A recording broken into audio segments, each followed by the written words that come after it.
Hey guys, this is Colin from Blackjack Apprenticeship, and I'm joined with JackJack. How's it going, JackJack? Good. Hey guys. And JackJack, my co-host. Fibrous co-host. How are you doing? Good. Sorry, we were just talking about protein bars right before we started recording and getting into a whole thing. That's right, yeah. Fibrous protein Lots bars. of fiber. Why don't you share your Everyone, make sure you have your fiber.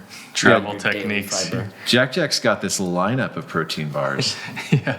Yeah, I had 4 of these protein bars. Well, actually, I had more of these when I'm traveling, so in case I get hungry on the airplane for the long flight over here, or when I'm traveling even locally for all the casinos, I have like a pack of these in my car. Oh, yeah. We're getting into the deep stuff right off the bat. What are we doing in Vegas? What are we doing in Vegas? We're on day 2 of the boot camp.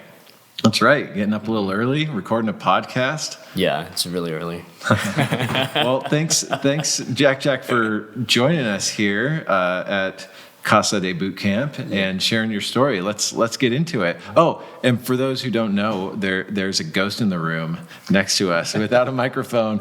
A protein-packed friend here, StanTheCaddy. You want to say hi? Hey everybody, it's a pleasure being here. Go Pack, go. Yeah, you're the only one who noticed the shirt. Yeah. Nobody else. Yeah, Colin's the only sport. I'm like, okay, I'm not going to give any more hints to who you are or anything. We're going to get into this podcast with JackJack. So you want to share with us how you got interested in this crazy thing called advantage play? Man, wow, this goes way back. So,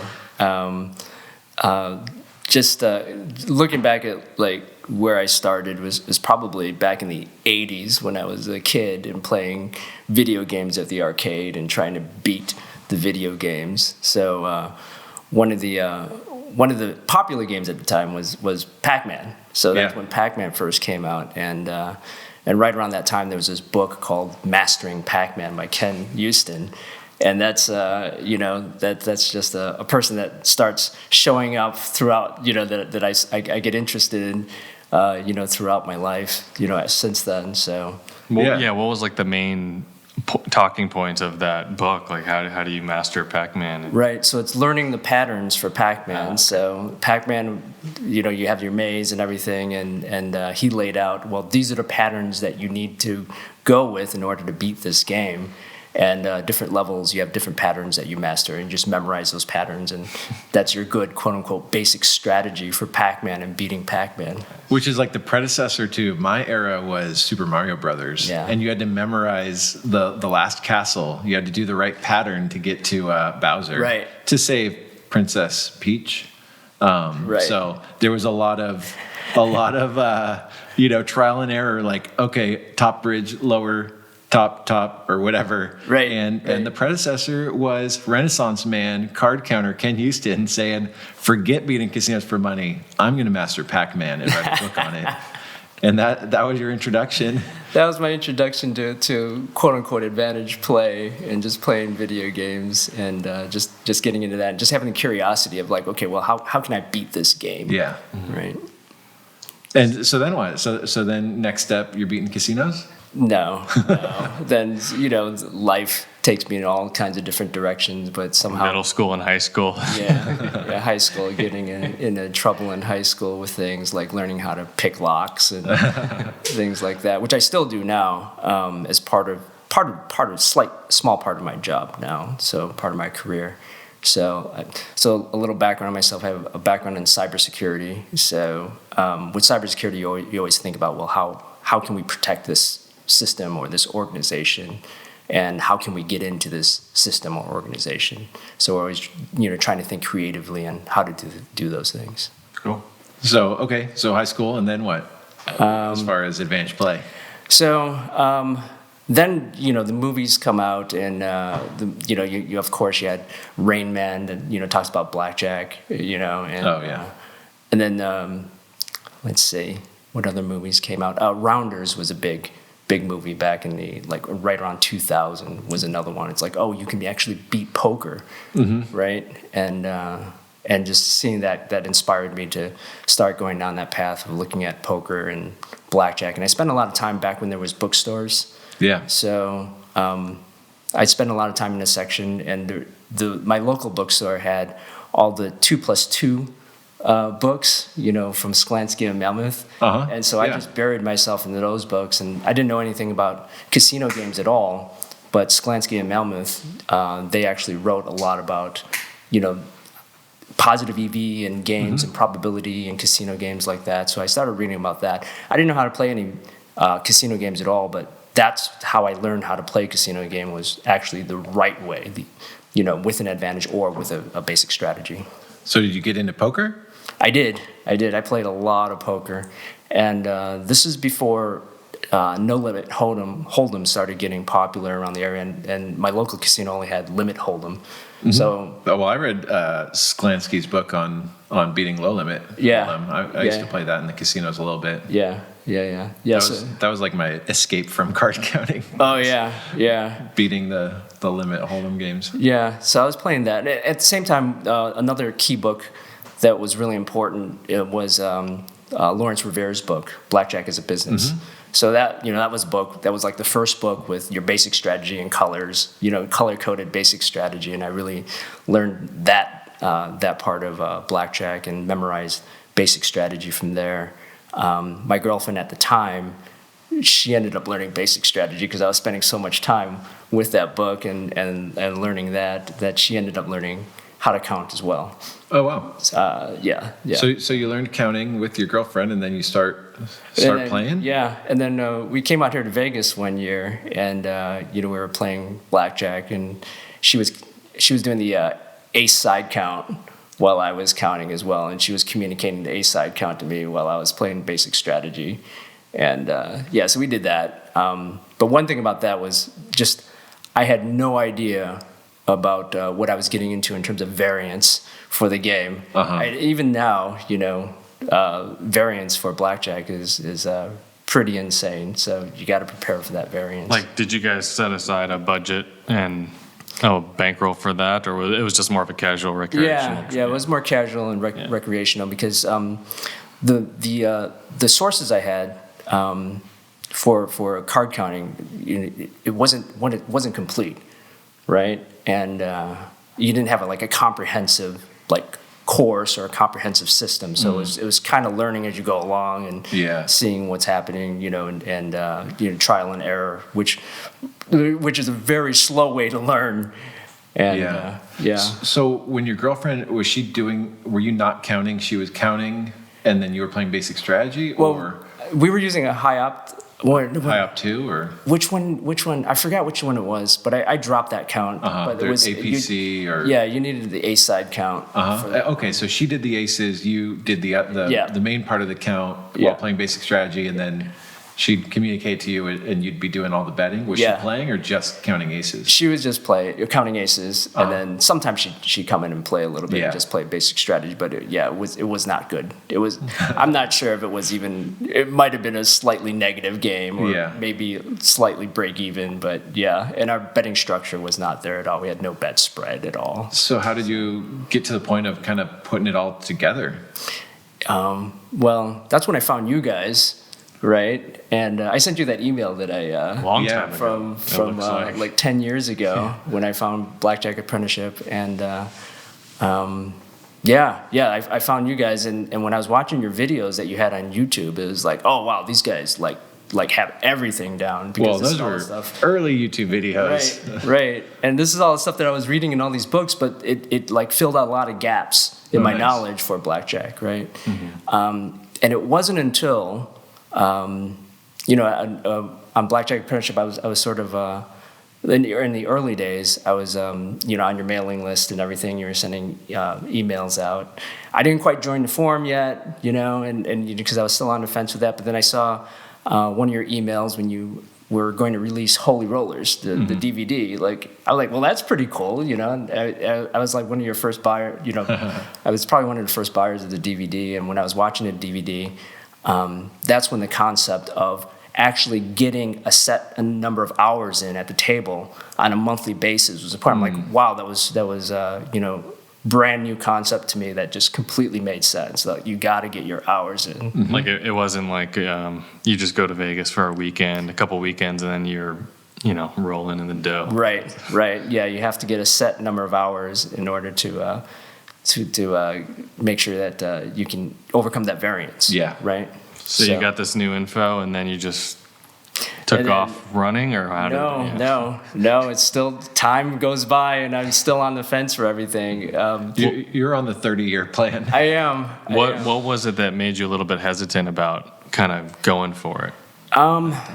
I think, just life gets in the way, and it probably wasn't the right time in my life, and I didn't have a lot of time to dedicate to it because I was still going to school, and having my regular 9-to-5 job and career and things like that. And then, it wasn't until, 3 years ago I started really getting serious back into it because, with all these, I was thinking, well, what's a good side hustle? What kind of business, would I like to have? And, I was looking at other businesses that I could potentially start. Professional Pac-Man player. Yes, and have a Pac-Man uniform with a hat. And then I came across Blackjack Apprenticeship again, and 8 years later. Yeah, many years later. So that's when I decided to go all in, and I joined the forum, and by this time, Holy Rollers, came out, and then. And I knew that once Holy Rollers came out, that you guys would be like really, really popular afterwards, with the movie and everything. So, and I knew boot camp was going to be, much more than it was the first couple of boot camps that you had. But I was expecting that because I knew the movie would make you guys popular.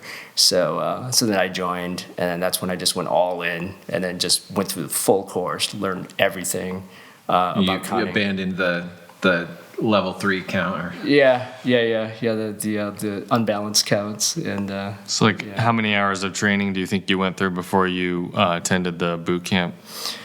I'm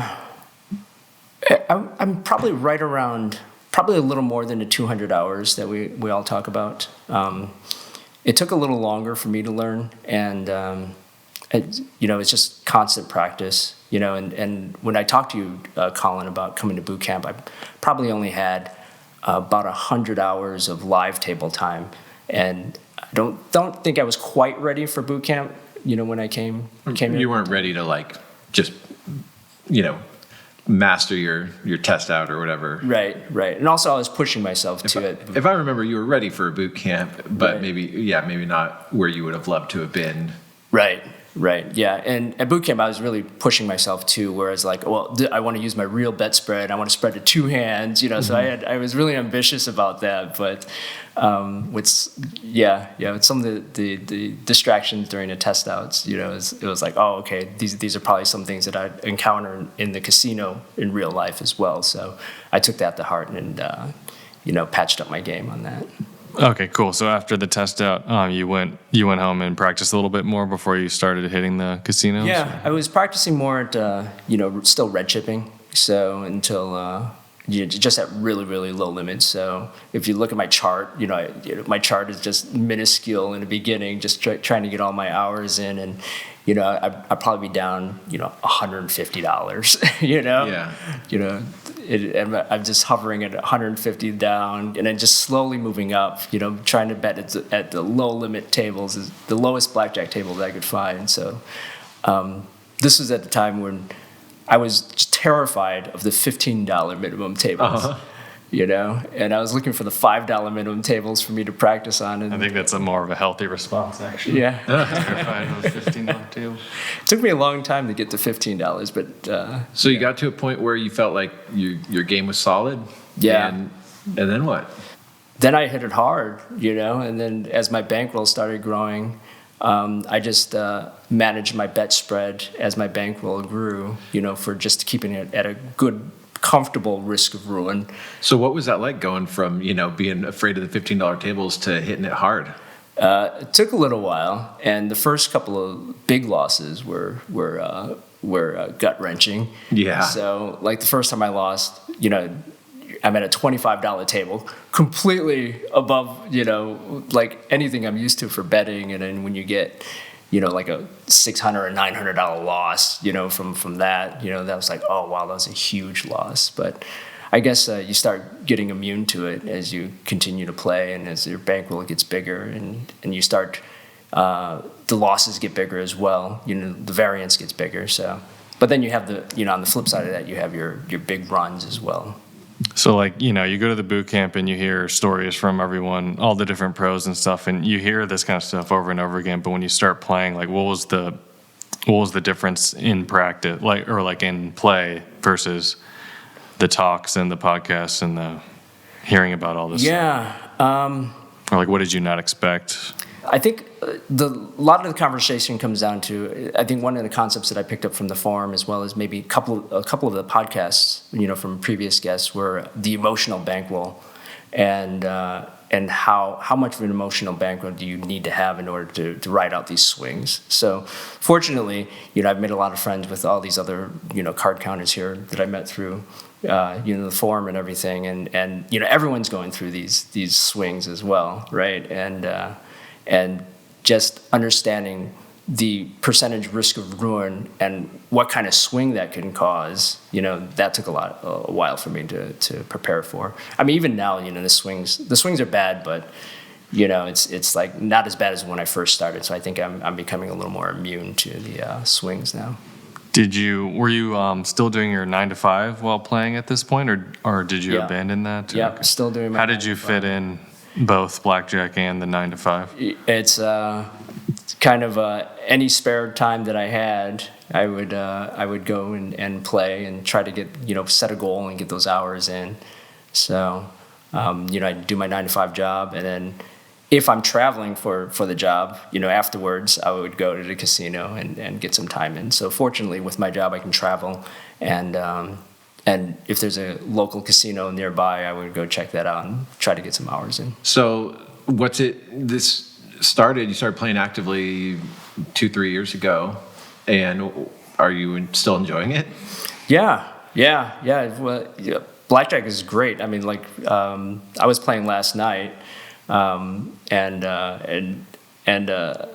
it's at a casino that I'm actually staying at. So I'm comped there at the casino, but I was just keeping a real tight spread, so it doesn't look like that I'm blasting. And What do you mean by a tight spread? I'm probably doing a slightly negative EV game because my spread is only 1 to 2, 1 to 3, but I'm doing it just to get the points on my card as well. So just to get the action and play on the card, as well as the hours in as well. And then what are you doing outside of playing for the comps? There's you have other plays at the casino as well. Mm-hmm. So you're looking at those, and it's just looking out for those, and just looking at how to attack the casino as a whole, right? But when you're traveling for work or whatever, you're still counting cards? Yeah, but I'll play unrated when I'm traveling for it, because I'm just in for the city. I'm in that town or region for maybe a week or so, and I'll hit the casinos pretty hard with a full spread. Do you ever have problems you're playing unrated, you have a bunch of chips and you try to go cash them, and they just are demanding ID while you're on the road, but you're not going to be back. So right. What do you do? So I made a post on this too, because I was reading some of the forum posts where some of the guys were having a difficult time having to show ID. When I'm at the casino, I'll slowly cash out chips. So I'll rat hole some chips, and I'll try to keep my cash outs under $1,000. And sometimes I'll run to the cage, on a bathroom break to cash out some chips if I've rat holed enough. And that way, most of the times I found that if you go up to the cage with less than $1,000, they really don't bother. Less than $1,000 is nothing to them. So today, since you actually finished testing out or finished your training, all that stuff, do you know roughly how many hours you've played? Just about 500 hours. Okay. I haven't added the hours from last night, so I think I'm 490. If those are slightly negative EV, then those not in the same ballpark as the investing hours at the table. Yeah. But okay, so roughly 500 hours, and that's on top of your full-time job. Yeah. So a couple hundred. Obviously, we all had to take a little break during quarantine or whatever, but roughly a couple hundred hours a year. Yeah. So that was So I went to August 2019 boot camp. Oh, wow. Yeah. Yeah. So, it's 2 years okay. ago. So about close to 300 hours a year. Yeah. 250, something like that. And has it been what you were hoping as far as an investment?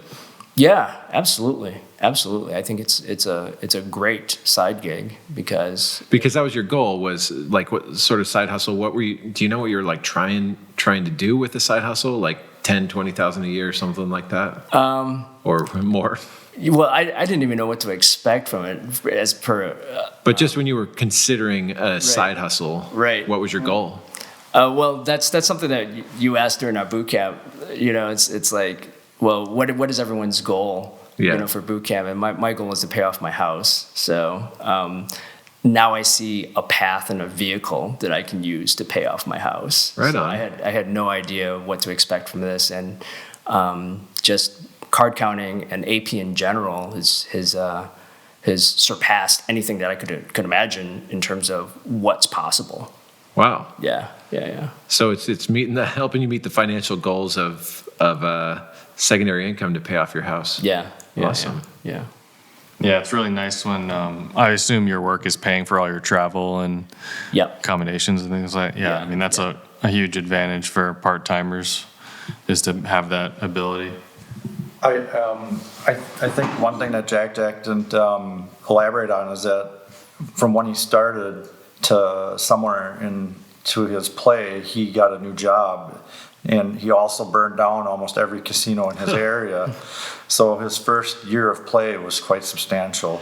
Yeah. And then because of COVID, he wasn't traveling, so he was really, really limited on the casinos he could go to. So it really cut into his next year of the hours that he was able to get. Yeah. What has that transition been like? Because I remember you reached out a while after your boot camp. You sent me your results. I was like, whoa, this is great. Did we shared it on the? Did I ask you to share it, or did I share it on? Yeah, you shared it in a video. Oh, okay, So, that's right. Yeah. So yeah, those were my results on the graphs. Like Yeah. right around the beginning of COVID. So yeah. Yeah, that was cool to see the progress you'd made. What's it been like, since that? So you played a ton, burned your local places, change of job, and now are you still traveling for work? So you're able to do it that way? Yeah, I'm still traveling for work. I'm not getting as many focused hours in because I was doing, 1 month I had 80 hours in on a month. Mm-hmm. And I was doing about 50 to 80 hours a month on those, and then lockdown happened. So Yeah. and then I'm like, well, where do I play now? But now, when things are starting to open back up, and I can find places. Not so much my locals where I can go because some of the staff still remember me. But And about how many locals do you have around you? about 8. Okay, cool. Yeah. And that lasted for about how many months? Well, from a low bet spread, it was nice. When Yeah. you're red chipping, they don't Yeah. really care, right? Until you start getting the bigger bets out, then you start getting the heat, and that's when I started getting backed off. Especially since they saw me there all the time as well, And then I started getting a collection of chips when they, I had one dealer says, "Oh, he has a pocket full of black chips right there." She was telling the pit boss because I would come to the table and start with the minimum bet, and then I'd start spreading. Yeah. So in hindsight, are you glad you went aggressively at your local casinos the way you did? Do you wish you would have treaded lightly, or was the money worth it to just get the money and move on? Yeah. I think the last part is actually going in with no cover and just getting the money, right? One thing that I would have changed for my locals was I think I would have played unrated longer.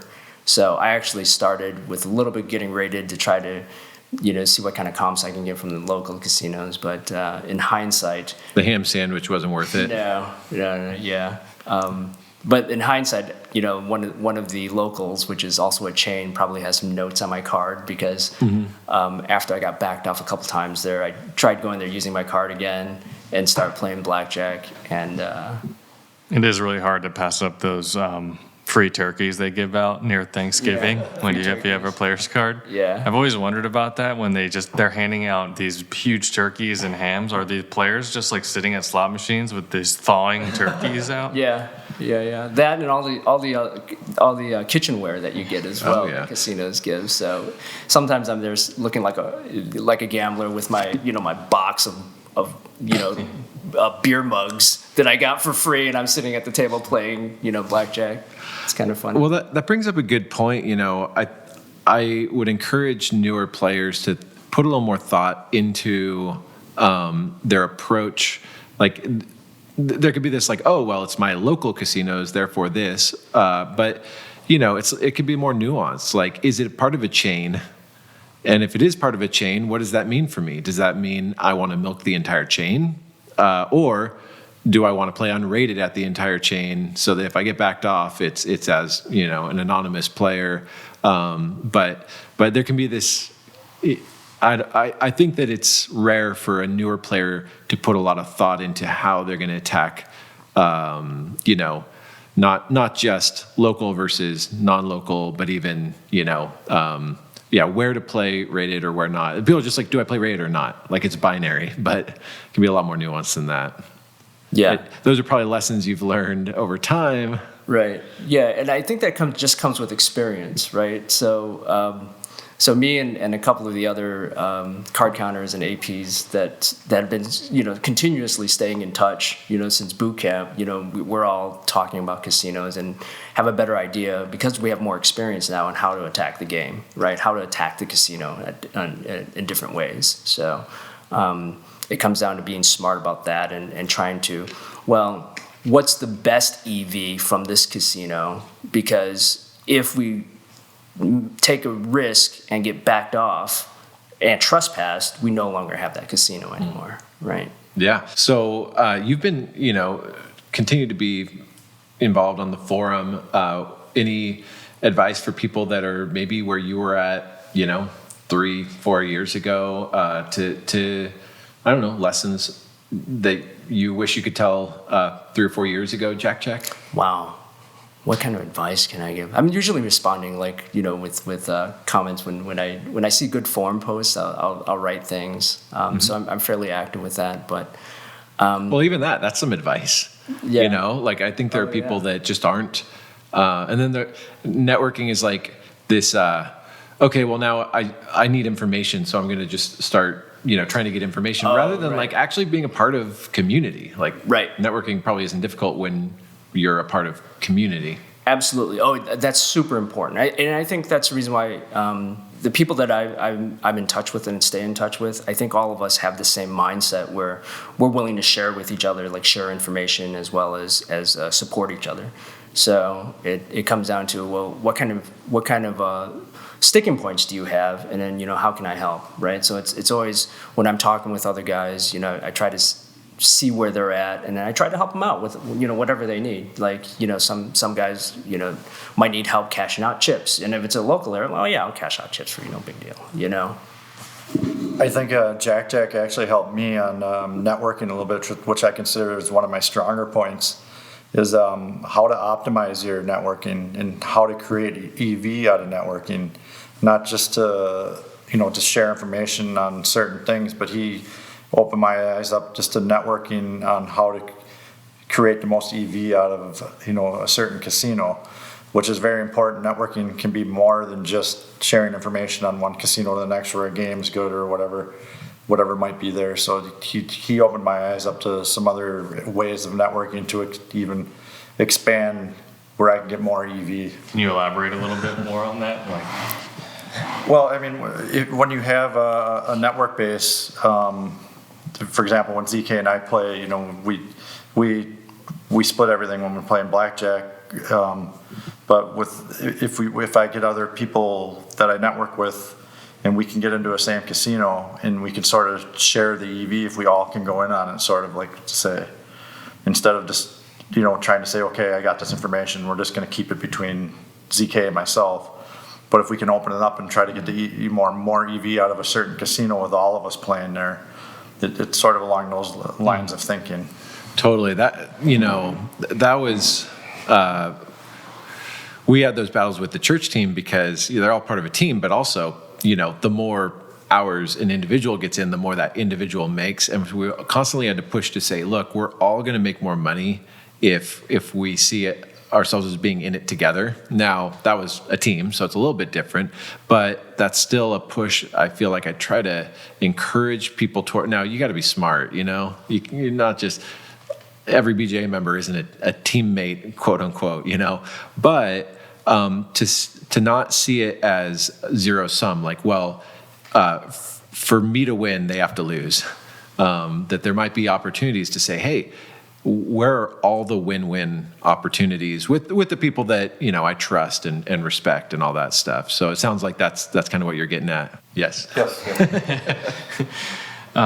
What's your, like, when you're traveling for work and stuff and you go to play, like what's kind of your approach when you go to the table? Like, what's your minimum bet, and basically, like, what's your bet spread when you're there, and do you ever change that? Yeah. So now that I have a bigger bankroll versus when I first started red chipping, and now I'm open to playing many more games. So at first, my bankroll, when I came to boot camp, I had a bankroll of $4,000. Mm-hmm. So even here in Vegas, everything on the strip was just way out of my bet range at $25 minimums on the strip. But now, because I have a bigger bankroll, I can I have more options and more games. So when I'm going in, my bet spread, I try to keep my bet spread to look as natural as possible versus going in with just odd numbers that the calculator puts out as for optimal bets. So I'll do something that just looks like a gambler's bet and try to tweak it just a little bit so it looks natural. So for instance, if you win, it'd be like a $50, $100, $200, $400 progression, and that way. So it's like chip up. Yep. Looks kind of like chip. And it's faster as well too. So when you're playing, you don't have to break down chips and do that. So that way you can crank through more hands. Yeah, it's like I know some people like to do the whole like putting reds on top and greens on top, but it's also so slow, and the dealer has to break down every single time for every double down, every split, every payout. Like, it's totally like someone thinks they're getting some cover, but you're right, yeah. Man, like the annoyance, the slowing down, you're probably annoying the dealer, all that stuff. Like, just bet less if you want some cover, because you're costing yourself time and effort and all that with these weird bets. Yeah, I had a individual who was talking to me outside of a casino, and he said that his bet spread was similar to mine, that he was betting $875 on his top bet. And I'm like, why would you do $875? Why wouldn't you just do $900? Right. Yeah. What's the blackjack payout at $875? How long does that take to? Oh my pay gosh! out, right? Yeah.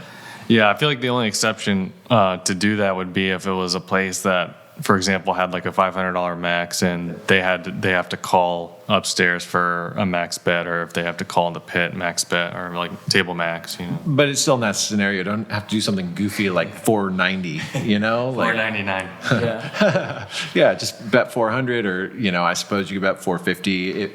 But even then, if you're going to bet 450, make sure you know what a blackjack gets paid out at 450. Yeah. Otherwise, you're having to figure out if you're paid right. Right. So you mentioned before that not on the podcast, but you let us know that you do some day trading. Yes. So I mean, that's kind of like my understanding, a little bit next level as far as number of variables and complexity. What can you share as far as like the similarities or lessons learned between the two? So I've been. You're all in on GameStop? Is that your advice? GameStop, AMC, GameStop, all the meme stocks. Doge? Absolutely. Dogecoin. Yeah. All right, well, there you have it. So with day trading, there's a calculation called average true range that helps measure the volatility of a stock price, and that's one good rule of thumb that I use, or one indicator that I use to help manage some of that risk, because then you have some basis of what that stock might do. you never know, and you have to draw like very hard lines on your stops so that you lose less. But you're always looking for, good risk reward ratios on that. As a rule of thumb, it's probably 1 to 3. So you risk 1 and then you try to get a goal of 3 times payout for whatever trade you're doing. So that's very, very high level, and that's very generalization for day trading, but because there's so many ways to trade the market. But yeah, it comes down to risk reward, but it just takes so much knowledge and a lot of intuition, and really being plugged into the market almost on a daily basis in order to actually get a sense for what that stock or that market is doing and how you sense that. And then you have to keep your eyes open for any type of news as well, and what is the feel of the market. And you really have to have your feelers out there to see, from different perspectives, whether it's other traders that might have an opinion on that trade similarly to the way you do, or keeping an eye out from reliable news sources in order to get a sense for what the market's doing, and also as well as looking at the market as a whole. So looking at the very broad markets just to see where the money's going.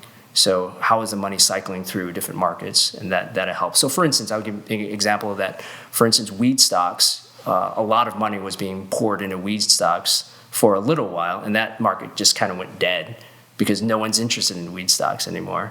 After the weed stocks, it was the EV plays, the electric vehicle plays, which is the reason why Tesla has gone insane. That died down a little bit, but now all the interest is coming back for EVs with the new green mandates that we have, and everyone, the government's pushing for save the environment, and the market's seeing that, interpreting that as, oh well, the play is EV, so let's invest in the EV stocks. So high level generalization for that. How are like the swings and the variance in day trading compared to when you're at the blackjack table? Yeah, the swings can be insane, but if you have hard stops on what you want to risk, then so long as you manage that volatility of the stock price, it's not that bad because you know where to stop. With blackjack, it's so long as it's positive, if the shoe's positive, you just got to keep betting into it, and hopefully it turns around. So and that might be at the end of the shoe, or on an extended losing streak. You don't know where the bottom is. Yeah, I think you've either got to have some serious confidence or some gamble in you to do day trading. That I just don't think I have either of those, because I think I'd be so afraid of not trusting, the decisions I'm making.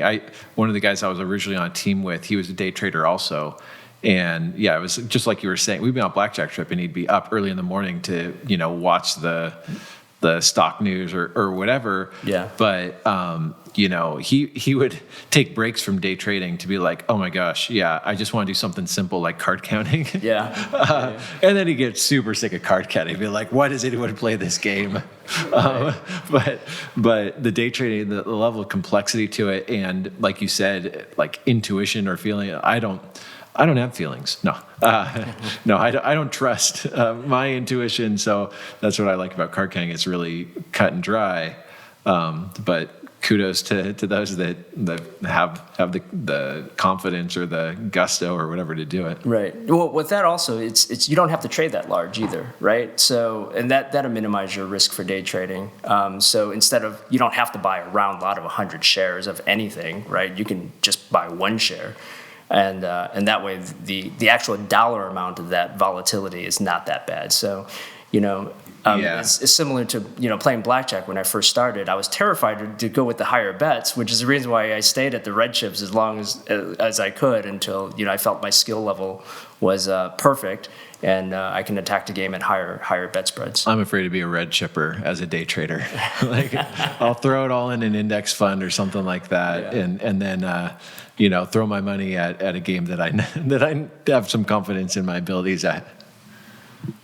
I wanted to circle back to when you said you went to the boot camp, you had a $4,000 bankroll, which is hard to get, play $25 mins, things like that. Yeah.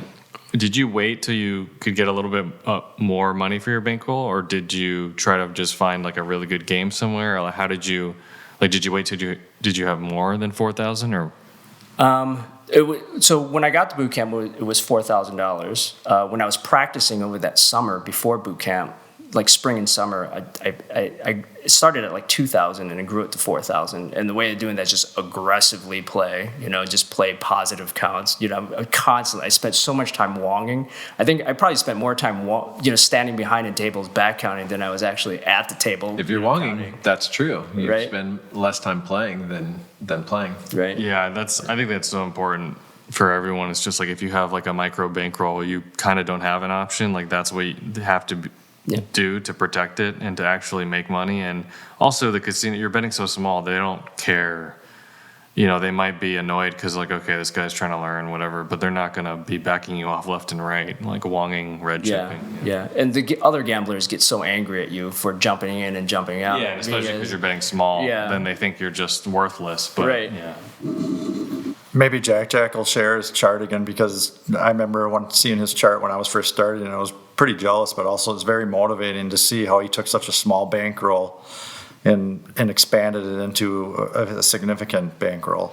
Yeah. So you were saying you grew it from 2 to 4, and then boot camp, and then you didn't add money to it. You just kept grinding and grew it. Kept grinding. The old-fashioned way. The old-fashioned way. The only thing was I would earmark other money for it so that it would survive any type of variance for that, because even though my bankroll, so having money elsewhere, I actually earmarked that for the bankroll, quote unquote bankroll. But the chart that I showed was just all my profits, right? Cool. So I would only earmark other money for it to reduce my risk of ruin. Otherwise, I would have been operating at a higher risk of ruin, but still the same approach is, playing positive games and just grinding. So after the boot camp, when you're in the 4 to 6 to 8K range, you were just slowly, gradually like gaining it. So when that was happening, what kind of games were you playing, like conditions, and like was there a threshold for the kind of penetration you would play? Like, yeah. So my local areas. The way I prioritized the casino was by deck pen and game condition, mostly deck pen, right? So the last casinos that I ended up getting backed off with were 6-deck shoes at, cutting off maybe a deck and a half, a deck and 3/4. But, I burned out all the good games first. And then whatever I was left with, those are the ones that I eventually ended up getting backed off last.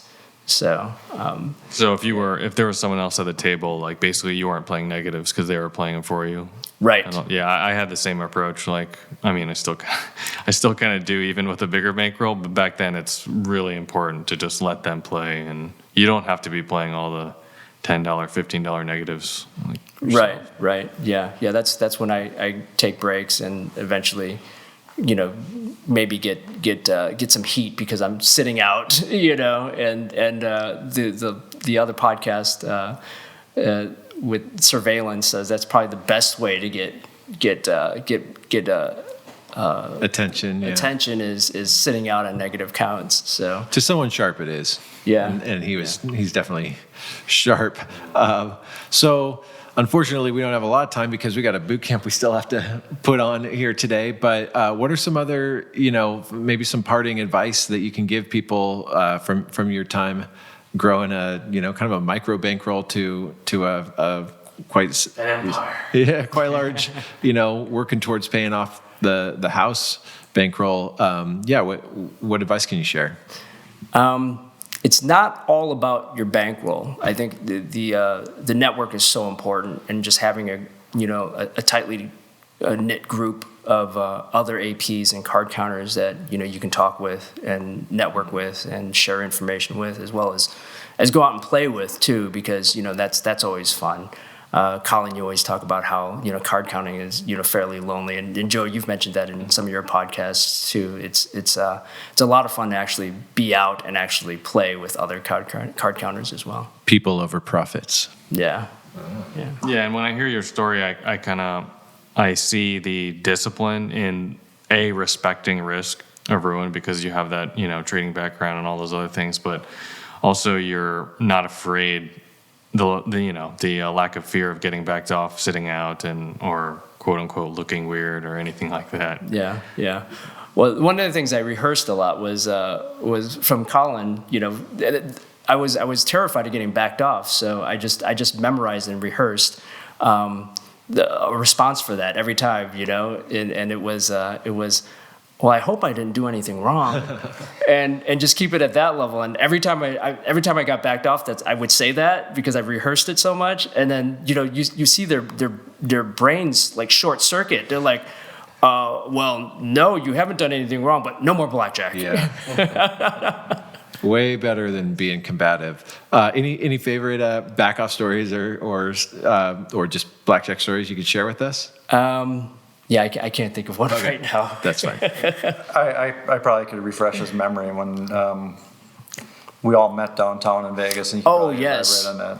That's right. Yeah, when we there was one, and this wasn't around boot camp, but a bunch of us, for some reason, we were out here in Vegas, and there was a bunch of Blackjack Apprenticeship guys here, and we thought it'd be really funny to go to the local that's referred to as the Sweaty Spaniard, and all of us went in. There's like 4 or 5 of us, and we all went in there, and it was hilarious to see the pit staff just run around like crazy, because all of us were hitting different tables, and I heard one of the pit balls, "Are you here with friends?" Because he was so mad, and he was running back and forth, and then and some of us were going in, and we're trying to distract him too, and asking for comps, and they're saying, "Well, you don't even have a card here. How are you going to give you a comp?" We're trying to distract him from, try to pull the attention away from the other card counts. We were just doing it for fun. Should have just started crying at the table. But I don't have any friends. Why did you have to bring that up?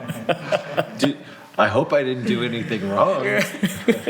Awesome. Well, thanks for taking the time to share your story. And so for those who've enjoyed JackJack's posts on the forum over the last couple of years, now here's a little bit of story to the username or whatever. And if you have follow-up questions, you could ask him through the forum, and we will catch you guys next time.